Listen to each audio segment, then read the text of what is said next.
अस्सलामुअलैकुम दोस्तों, मैं हूं एस्ट्रोपमिस्ट एंड साइकोलॉजिस्ट डॉक्टर ज़ैद सुल्तान और आप देख रहे हैं सैम्स इन्फो दुनिया। दोस्तों, आज की वीडियो आपके लिए बहुत ही खास होने वाली है क्योंकि आज की वीडियो में हम जानेंगे कि आने वाले 90 दिन यानी अप्रैल, मई और जून का महीना आपके लिए कैसा रहेगा और आपकी जिंदगी में क्या तब्दीलियां आने जा रही हैं। तो कौन सी हैं वो बड़ी तब्दीलियां, जानने के लिए वीडियो के आखिर तक हमारे साथ बने रहिएगा।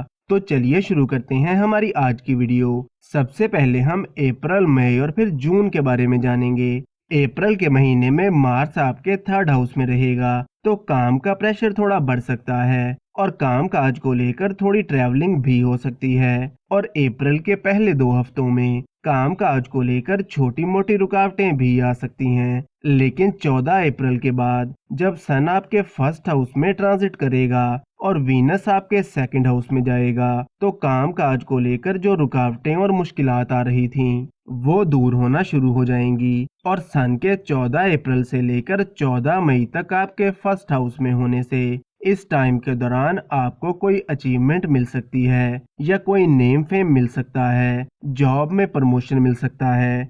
22 अप्रैल को जुपिटर आपके 1st हाउस में ट्रांजिट करेगा और इसकी नज़र आपके 5वें, 7वें और 9वें घर पर पड़ेगी। तो वो लोग जो फैमिली प्लानिंग कर रहे थे और औलाद के हसूल के लिए कोशिश कर रहे थे, तो इन्हें 22 अप्रैल के बाद खुशखबरी मिल सकती है। और वो लोग जिनकी शादीशुदा जिंदगी में परेशानियां चल रही थीं, तो 22 अप्रैल के बाद आपकी मैरिड लाइफ में बेहतरी आना शुरू हो जाएगी। और वो लोग जिनकी शादी या रिश्ता वगैरह तय होने में रुकावट आ रही थी, तो 22 अप्रैल के बाद आपका रिश्ता या मंगनी वगैरह तय हो सकती है। 6 अप्रैल को वीनस आपके 2nd हाउस में आएगा, तो 6 अप्रैल के बाद आपकी सेविंग्स इंक्रीज होना शुरू हो जाएंगी और आपके माली मामलात में बेहतरी आना शुरू हो जाएगी। मई के महीने की बात करें तो वीनस 10 मई को आपके 4th हाउस में आएगा और ज्यादा अच्छी पोजीशन में नहीं होगा और 15 मई को सन टॉरस में आ जाएगा।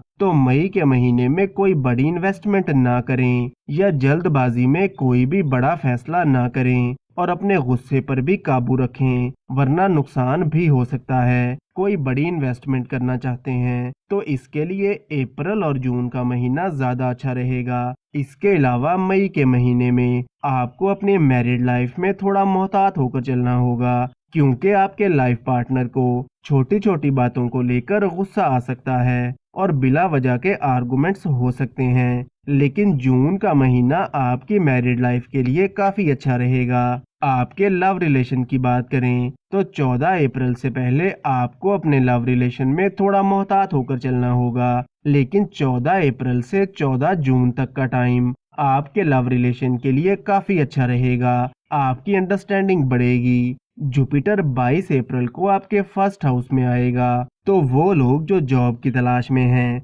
इन्हें 22 अप्रैल से लेकर जून के आखिर तक जॉब मिलने के चांसेस काफी ज्यादा रहेंगे। आपकी किस्मत आपका साथ देगी और आपके करियर में कोई पॉजिटिव चेंज जरूर आएगा, बस आपको दिल लगाकर मेहनत करना होगी। स्टूडेंट्स की बात करें तो स्टूडेंट्स के लिए अप्रैल और मई का महीना काफी अच्छा रहेगा और आपको कामयाबियां मिलेंगी, लेकिन 14 जून के बाद आपका फोकस पढ़ाई से थोड़ा हट सकता है, इसलिए 14 जून के बाद आपको पहले से ज्यादा मेहनत करना होगी। और अब चलते हैं इन वज़ाइफ और रेमेडीज की तरफ जो इन 3 महीनों में आपको करने की जरूरत होगी।